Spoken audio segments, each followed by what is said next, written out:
Hi friends and welcome back to my channel, and if you're new here, hello. My name's George Agenbar and I'm a UK music producer. In today's video we're going to be talking about melodies and how to write a melody. Now this can be something that lots of people struggle with, especially if you don't have any inspiration. But today we're going to be having a look at why melodies are so important, what makes a melody catchy, different ways to write melodies, and some top tips. So if this is something you want to learn a bit more about, then make sure you stay tuned and hit the subscribe button and notification bell for new videos every Wednesday. And things will never be the same when I hear your name, since you kissed me in the rain. There are 5 main elements of music: harmony, rhythm, timbre, form and melody. Now melody can be really hard to define. Simply put, it's the tune of a song. However, I do think that Leonard Bernstein came up with a really nice definition for it, which is, the melody is a series of notes that move in time one after another. And the melody of a song is really important.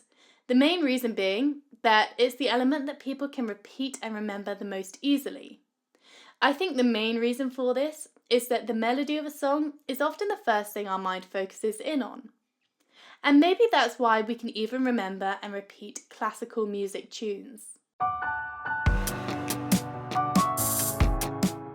We've all had that dreaded earworm from time to time, that one song that just goes around and round in our head that we simply can't get out. But why do we get them? What makes this music so catchy? The auditory cortex is the part of your brain that receives and processes sounds and music. In the auditory cortex, there is a bit called the phonological loop, which is the short-term memory system. This is where the brain transmits the sounds to and gives us an earworm. Earworms are often triggered by a stimulus.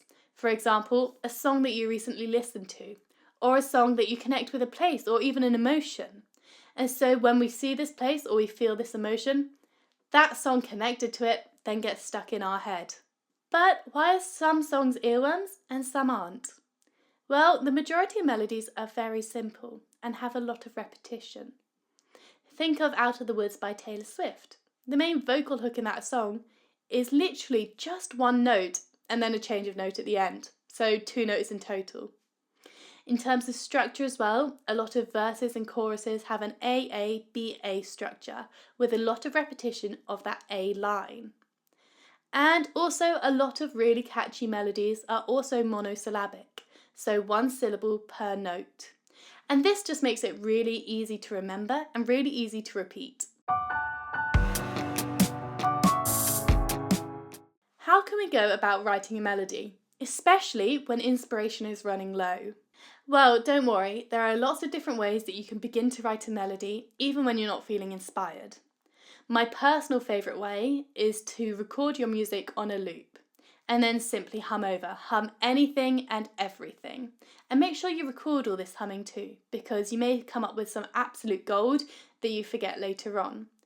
But if you keep finding yourself repeating a certain phrase, and in 2 hours that phrase is still in your head, you know you're onto a winner. Some people like to start by writing a little hook, maybe 2 or 3 notes, maybe 4 or 5 notes, and then build the rest of the melody around that. Another really interesting exercise is to limit yourself to writing a melody out of 4 notes in the key of your song. You can only use those 4 notes and you have to build a melody using them. And then, once you've got the basis of your melody, you can use the other notes in the key to embellish this and make your melody a bit more complex. I also saw in a forum that someone likes to take the first 2 notes of their favourite song or their favourite melody, and then on the 3rd note completely veer off path and change it completely from the original. And this means that you're already 3 notes in to writing your own melody. Now let's go over some top tips that I have and that I found when you're writing a melody.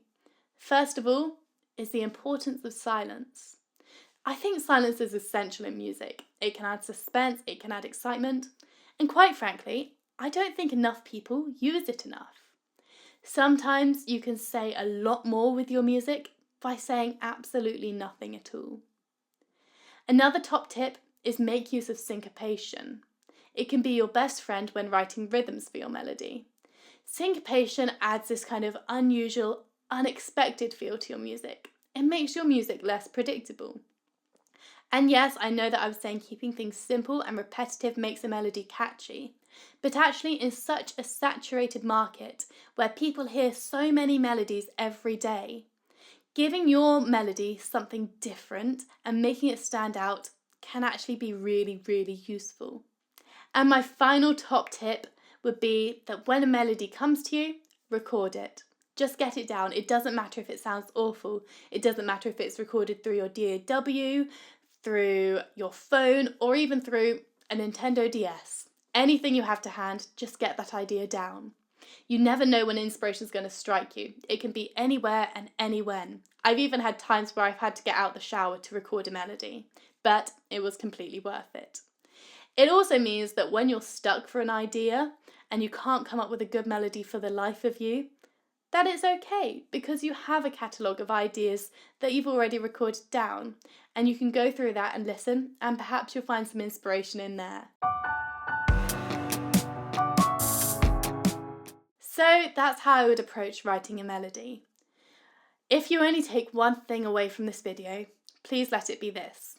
You should think of melody writing as a muscle. It takes time and practice to build it up, and regular use to keep it in good shape and condition.